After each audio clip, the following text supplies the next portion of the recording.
So I just uploaded the HQ kind of a go-over for the East Front series by GMT and Vance von Voorhees. So what I did in the meantime was off camera, I did some combat and actually wrote everything down that happened.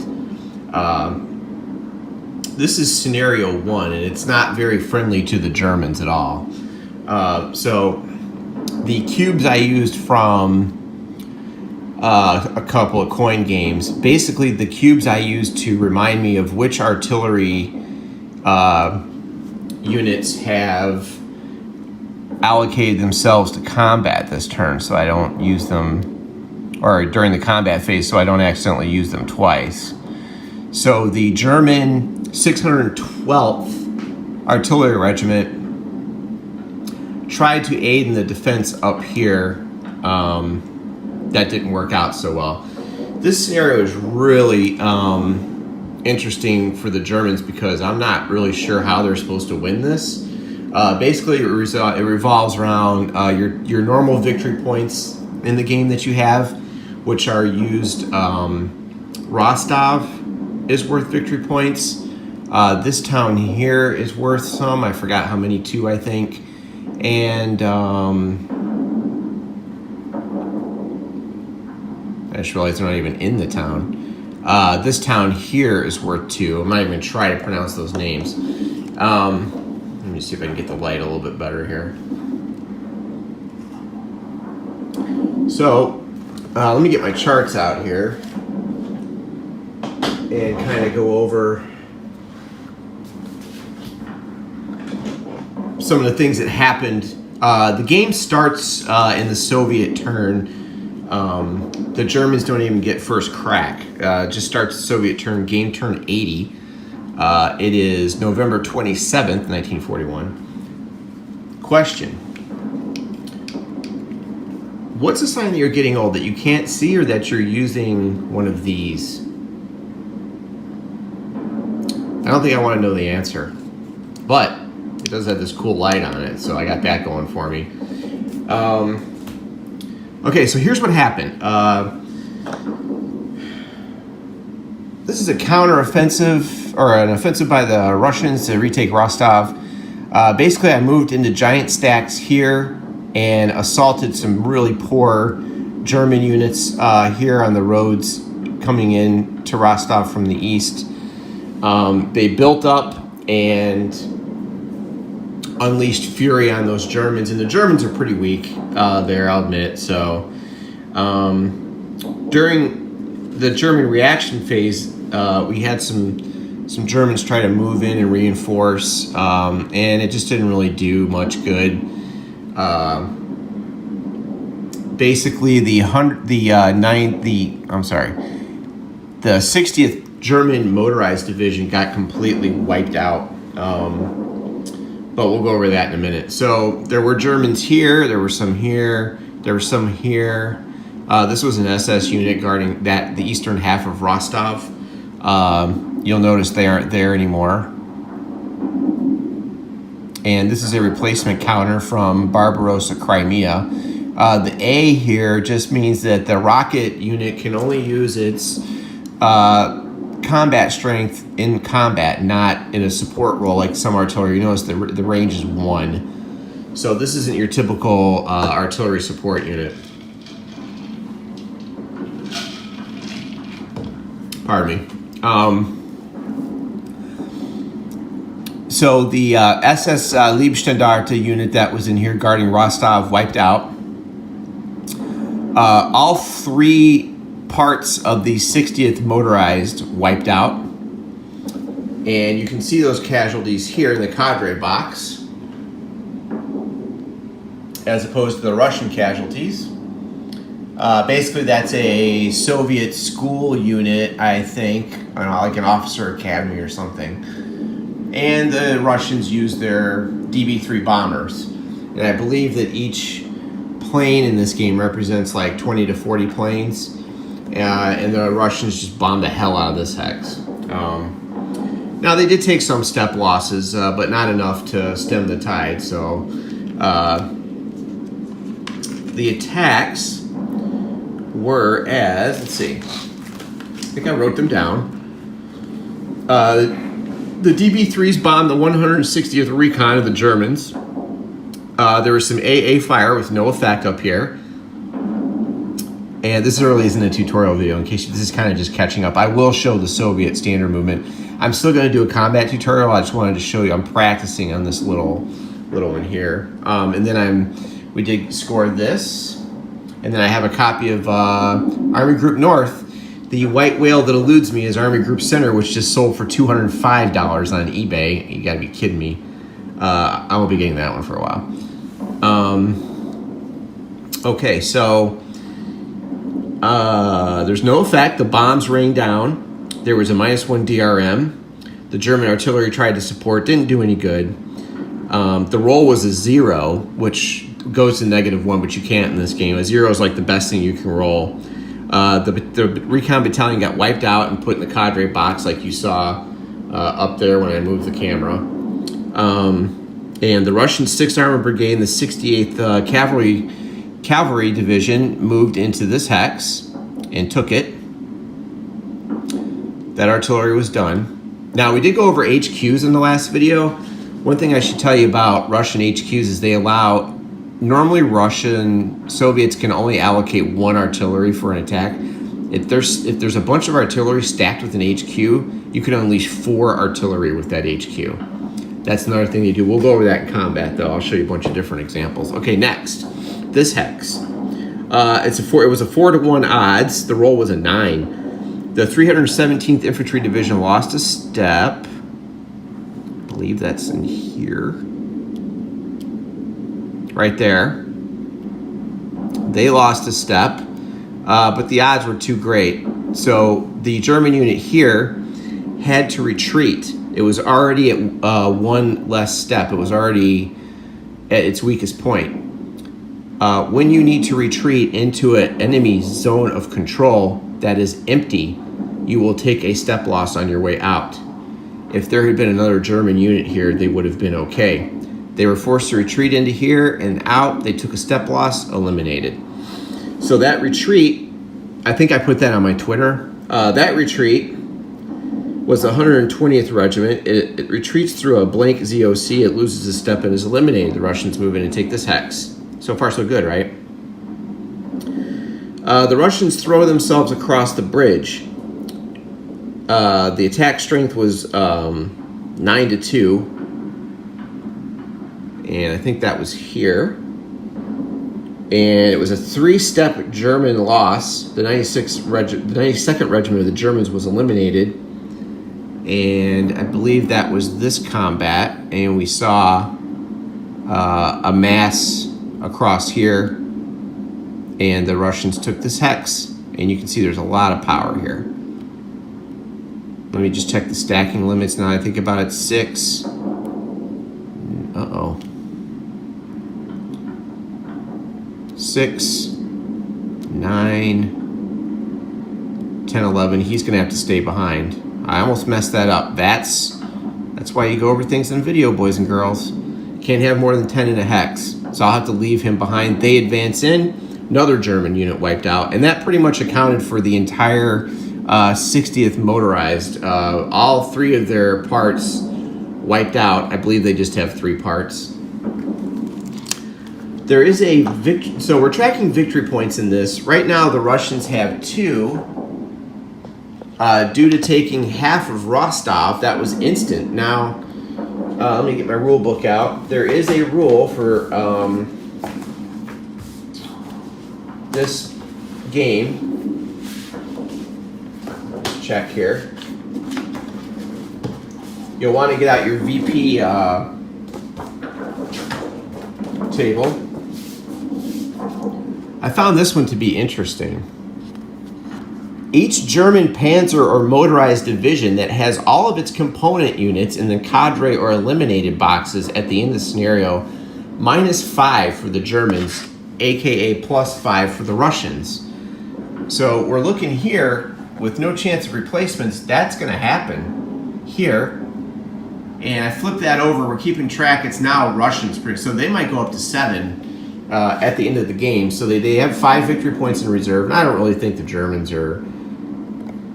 I don't really know what to do with the Germans in this game other than maybe... I think they're going to lose. They get no reinforcements, and other than trying to defend these 2 towns and pulling out of Rostov, they're going to have to back out, which historically, I believe, is what happened. I think they had to give it up.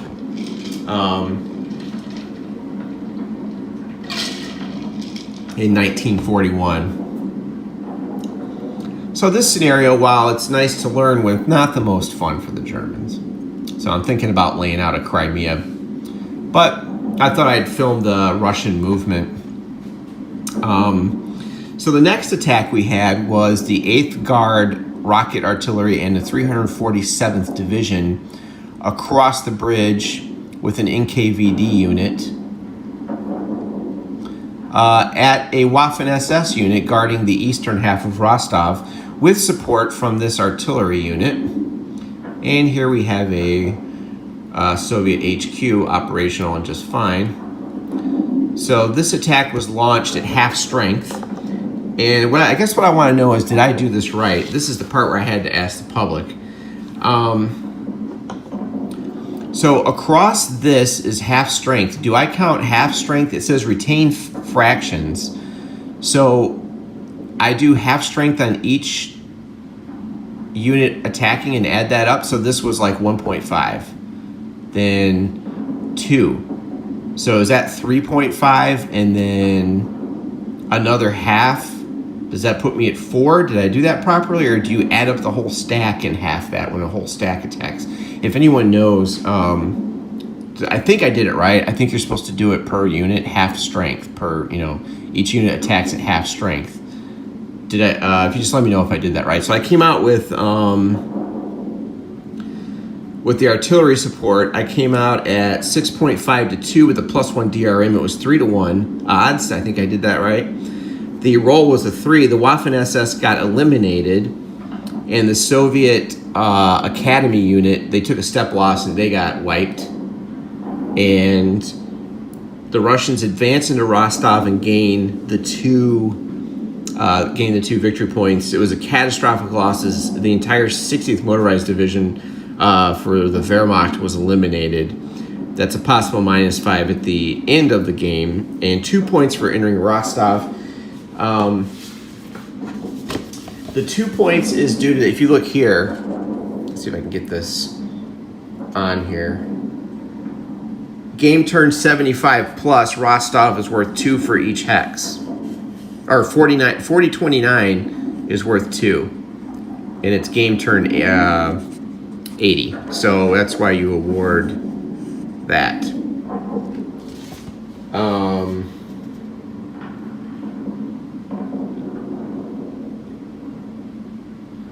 I think I did that right. Maybe.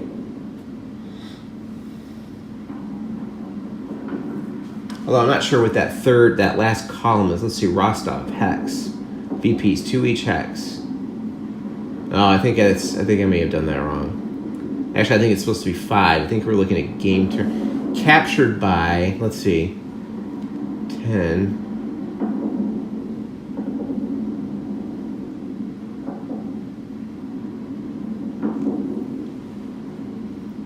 I'll have to check that table again.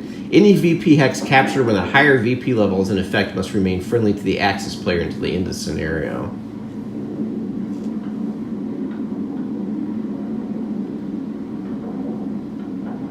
Map R. I may have read that wrong. I'll have to go back and look at that.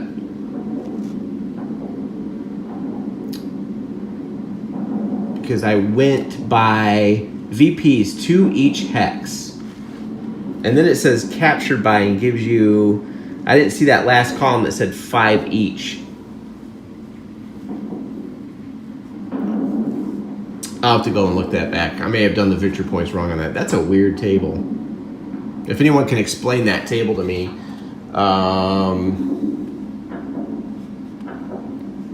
Hex 40-29. Then it's...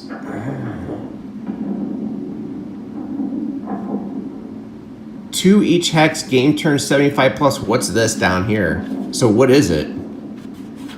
This one? What's this for?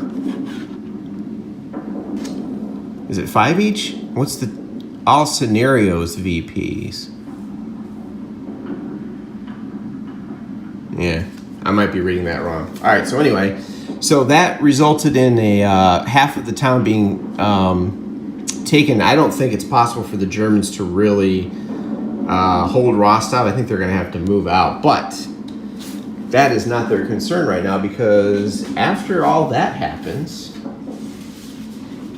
the gameplay goes to another Soviet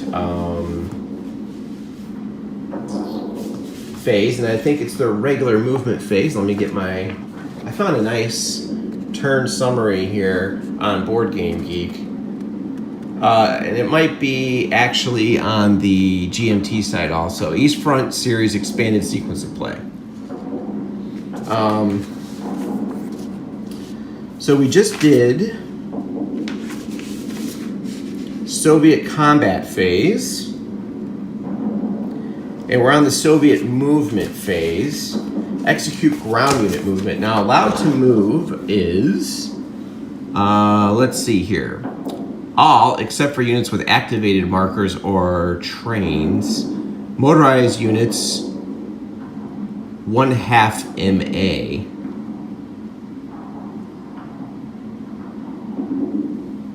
All right, so let's take a look at, remember I said to get those charts out, they always help. All right, so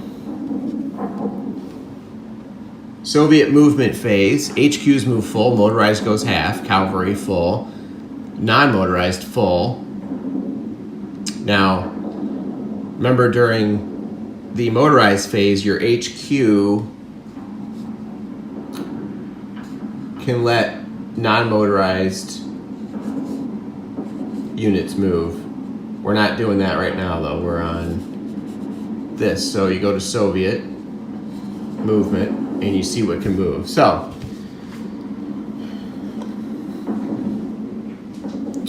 they are pretty much free to do what they need to do.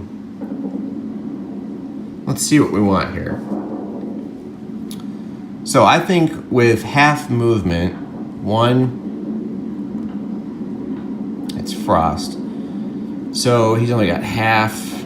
He's not going to be able to make that. Now, I think we might be able to sneak that cavalry in here and snag some victory points. Let's try that. We got 3 points. 1, 2, 3. We're going to have to leave the armor behind. Let's expand our pressure. That would give the Russians part of their one of the towns that they need to take. Let me just check and make sure there's nothing weird going on. So Frost clear is 1. Yeah, moving into an enemy ZOC. A town is other terrain. Okay. And then of course the enemy ZOC will cost you some points. If you forgot that rule, you want to look in your Kiev to Rostov rulebook, and I'm talking about, let me find it real quick.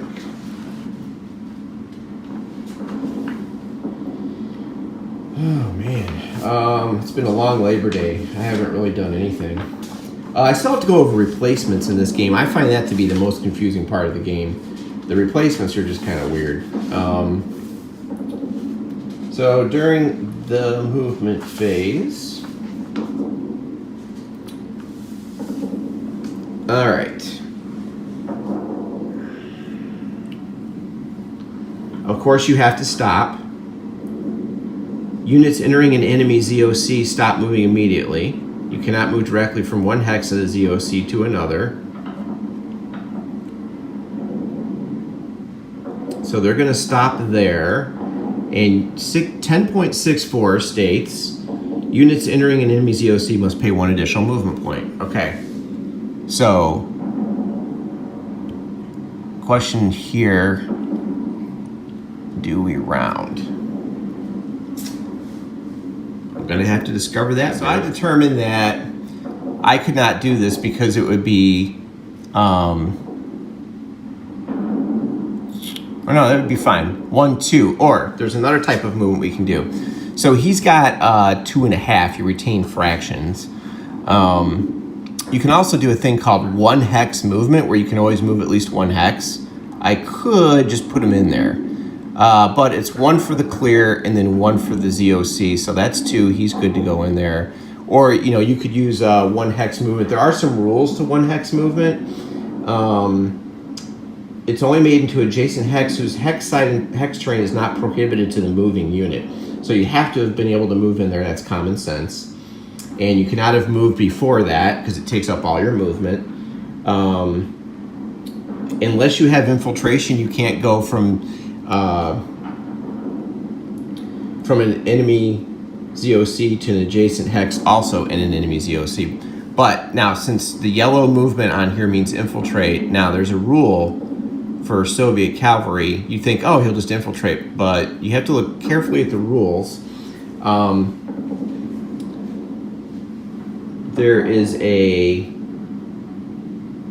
stat, and I forgot where I read it. All cavalry units have to move from 1 non-clear hex to an adjacent non-clear hex. Presence of towns, roads, national border, or strong points does not negate the clear hex status. So cavalry units, when they do infiltration, they kind of do it through the woods and are sneaky about it. So this is an open hex infiltration. Now I remember reading somewhere, let me just check. I think that may have changed somewhere else. Let me just check the playbook for the game and make sure that didn't get flipped. Or Soviet cavalry now participate in overruns but must take the first step loss. Okay, that's added in Kiev to Rostov playbook.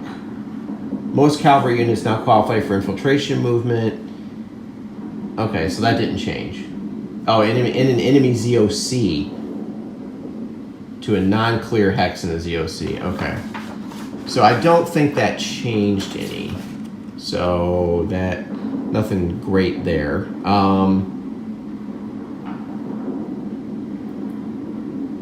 And like I said, it costs their entire movement allowance to do that. So he's able to move in there, so we'll do that. So this is, we're going to keep going here. Now, this artillery unit, all right, he's going to move up to here. He might have to support an attack. Oh, 2 victory points to the Russians. And again, let me know how to read that chart, if you could, because I'm not sure I'm reading that chart right. It's a weird chart. I got to go back and read it. Maybe I'm missing something that, I don't know, maybe I'm supposed to pick up on. And again, we're getting the victory points for this are coming from the playbook. Right here. There you go. Oh, it's 1. Haha, good thing I read. Sorry about that. I thought it was 2. I had 2 on my mind. There you go. All right. So that's 3. Now, we're going to move him up. Now, these guys have got some good movement here. I always like to move the armor first. 1. Oh, that's a lot. We're going to put them right there.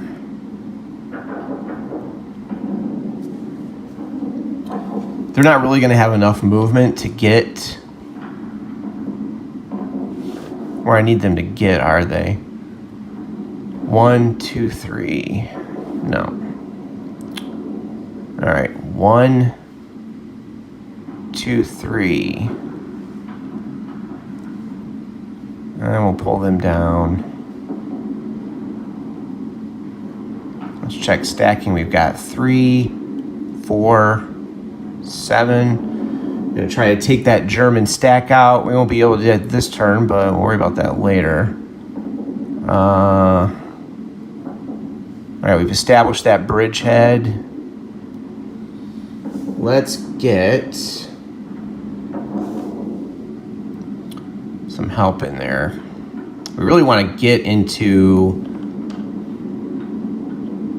1, 2, 3 into here. 1, 2, 3. I don't think Zocs stack up. You just have to stop, right? I hope. 4, 7, 9. Okay. And let's see here. Crossing a river hex side is +1 in frost. 1, 2, and he's done.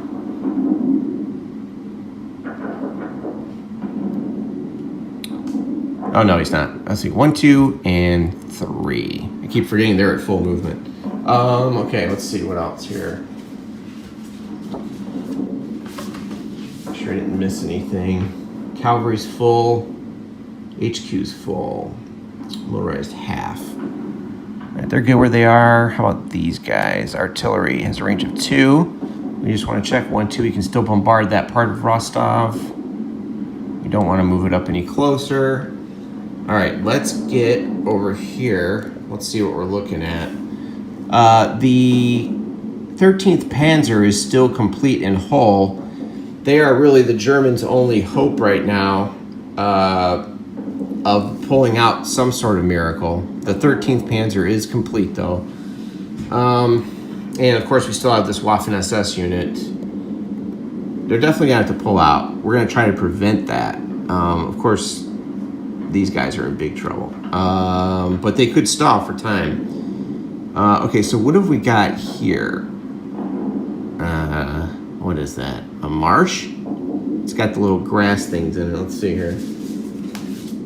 I think I am the worst map terrain reader in the history of maps. That is swamp.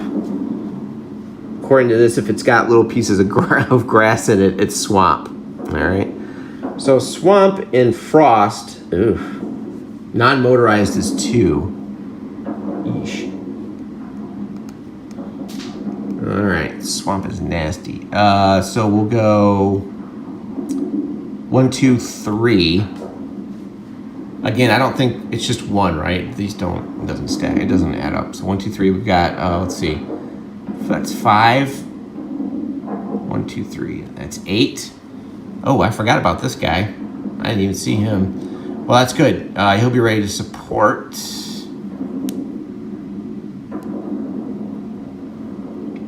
And I think that the Soviets may be good there. Now, let's look at some of those artillery rules here. Limitations. 4-axis artillery units up to 4 can provide support. Normally, only 1 qualifying Soviet artillery unit can provide support. However, up to 4 can provide support if they stack with 1 or more operational HQs. See artillery support example in the playbook. And then you can use interdiction. If you interdict the Soviet HQ, you can reduce that ability. So I think that's all the movement they want to do. It's pretty much stack up, attack, and crush the Germans. There's still some rules I need to go over in my head, like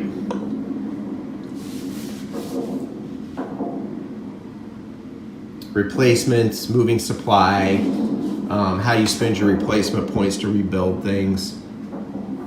If you look at the weather track, I had to make a note. This is the table that you roll on, the frost table. This is the historical weather. The table for the weather is on the turn record chart. I had the weirdest time trying to find it. I think I got it buried in this box somewhere. A lot of stuff in this game. A lot of counters. There's actually fewer counters in Crimea, I think. Man. Here. It's hidden right there in that corner. There you go.